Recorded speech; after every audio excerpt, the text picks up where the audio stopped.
जरा मुस्कुरा के देख, दुनिया हंसती नजर आएंगी। सुबह सैर करके तो देख, तेरी सेहत ठीक हो जाएंगी।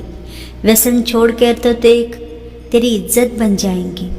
खर्चा घटा कर तो देख, तुझे अच्छी नींद आएंगी। मेहनत करके तो देख, पैसे की तंगी चली जाएंगी। संसार की अच्छाई तो देख, तेरी बुराई भाग जाएंगी। ईश्वर का ध्यान करके तो देख, तेरी उलझनें दूर हो जाएंगी। और माता पिता की बात मानकर तो देख, तेरी जिंदगी संवर जाएंगी। समय जिसका साथ देता है वो बड़े बड़े को मात देता है। अमीर के घर बैठा कौवा भी सबको मोर लगता है, और गरीब का भूखा बच्चा भी सबको चोर लगता है। इंसान की अच्छाई पर खामोश रहते हैं, चर्चा अगर उसकी बुराई पर हो तो गूंगे भी बोल पड़ते हैं। एक बार इंसान ने कोयल से कहा, तू काली ना होती तो कितना अच्छा होता। सागर से कहा, तेरा पानी खारा ना होता तो कितना अच्छा होता। गुलाब से कहा, तुझ में कांटे ना होते तो कितना अच्छा होता। तब तीनों एक साथ बोले, हे इंसान, अगर तुझ में दूसरों की कमियां देखने की आदत ना होती तो तू कितना अच्छा होता। स्वर्ग में सब कुछ है लेकिन मौत नहीं है। गीता में सब कुछ है लेकिन झूठ नहीं है। दुनिया में सब कुछ है लेकिन किसी को सुकून नहीं है। और आज के इंसान में सब कुछ है लेकिन सब्र नहीं है। किसी ने क्या खूब कहा, ना खुशी खरीद पाता हूँ ना ही गम बेच पाता हूँ, फिर भी मैं न जाने क्यों हर रोज कमाने जाता हूँ। शक तो सारी दुनिया करती है, जिंदगी जब देती है तो एहसान नहीं करती, और जब लेती है तो लिहाज नहीं करती। दुनिया में दो पौधे ऐसे हैं जो कभी मुरझाते नहीं, और अगर जो मुरझा गए तो उसका कोई इलाज नहीं। पहला निस्वार्थ प्रेम और दूसरा विश्वास। मनुष्य पुण्य का फल चखना चाहता है पर पुण्य करना नहीं चाहता, और पाप का फल दुख नहीं चाहता पर पाप छोड़ना नहीं चाहता। इसीलिए सुख मिलता नहीं है और दुख भोगना पड़ता है। तेरा मेरा करते करते एक दिन चले जाना है, जो भी कमाया यही रह जाना है। कर ले कुछ अच्छे कर्म, साथ यही तेरे जाना है। रोने से तो आंसू भी पराए हो जाते हैं, लेकिन मुस्कुराने से पराए भी अपने हो जाते हैं।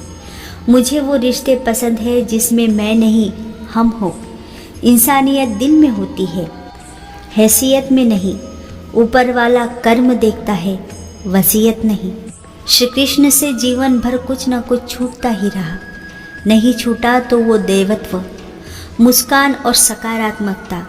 श्री कृष्ण दुख नहीं उत्सव में प्रतीक है।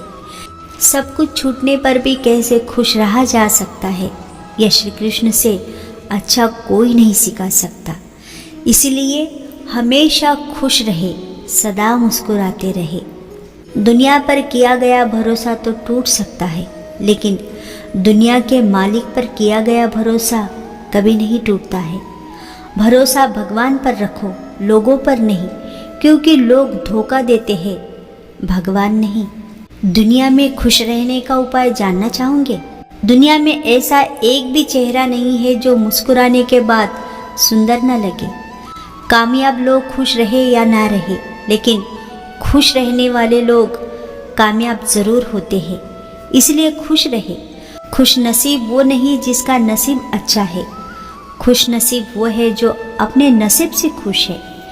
खुशी के लिए काम करोगे तो खुशी नहीं मिलेंगी, लेकिन खुश होकर काम करोगे तो खुशी ज़रूर मिलेंगी।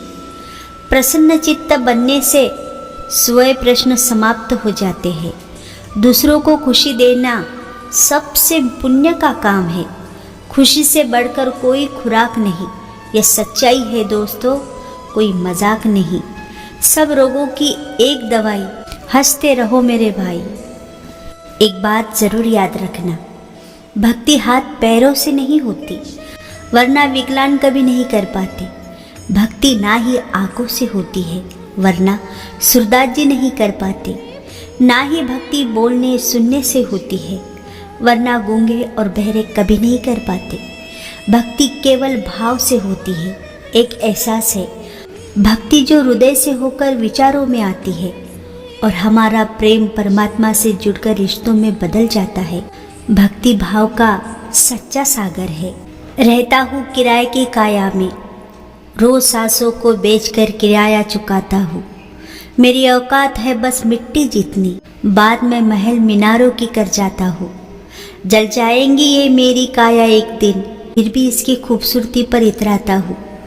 मुझे पता है मैं खुद के सहारे शमशान तक भी ना जा सकूँगा, इसलिए ज़माने में दोस्त बनाता हूँ जिस पर प्रभु की असीम कृपा होती है। सबसे पहले उसे इतना लाचार कर देते हैं कि वह किसी भोग को भोगने के काबिल ही नहीं रहता।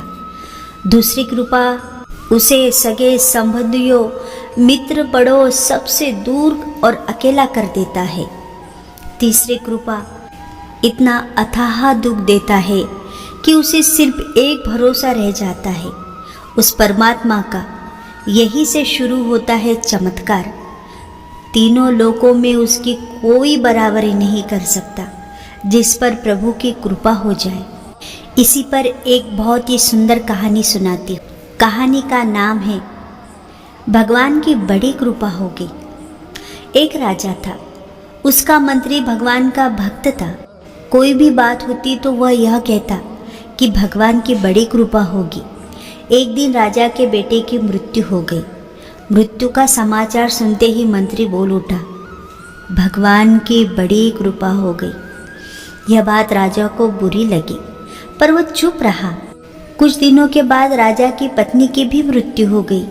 मंत्री ने कहा, भगवान की बड़ी कृपा हो गई। राजा को गुस्सा आया, पर उसने गुस्सा पी लिया, कुछ बोला नहीं। एक दिन राजा के पास एक नई तलवार बनकर आई। राजा अपनी उंगली से तलवार की धार देखने लगा तो धार बहुत तेज होने के कारण चट उसकी उंगली कट गई। मंत्री पास में ही खड़ा था। वो बोला, भगवान की बड़ी कृपा होगी। अब राजा के भीतर जमा गुस्सा बाहर निकला और उसने तुरंत मंत्री को राज्य से बाहर निकाल जाने का आदेश दे दिया और कहा कि मेरे राज्य में अन्न जल ग्रहण करने मत आना। मंत्री बोला, भगवान की बड़ी कृपा हो गई। मंत्री अपने घर पर भी नहीं गया, साथ में कोई वस्तु भी नहीं ली और राज्य के बाहर निकल गया। कुछ दिन बीत गए। एक बार राजा अपने साथियों के साथ शिकार खेलने के लिए जंगल गया।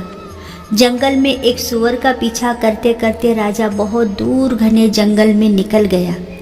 उसके सभी साथी बहुत पीछे छूट गए। वहाँ जंगल में डाकुओं का एक दल रहता था। उस दिन डाकुओं ने काली देवी को एक मनुष्य की बलि देने का विचार किया हुआ था।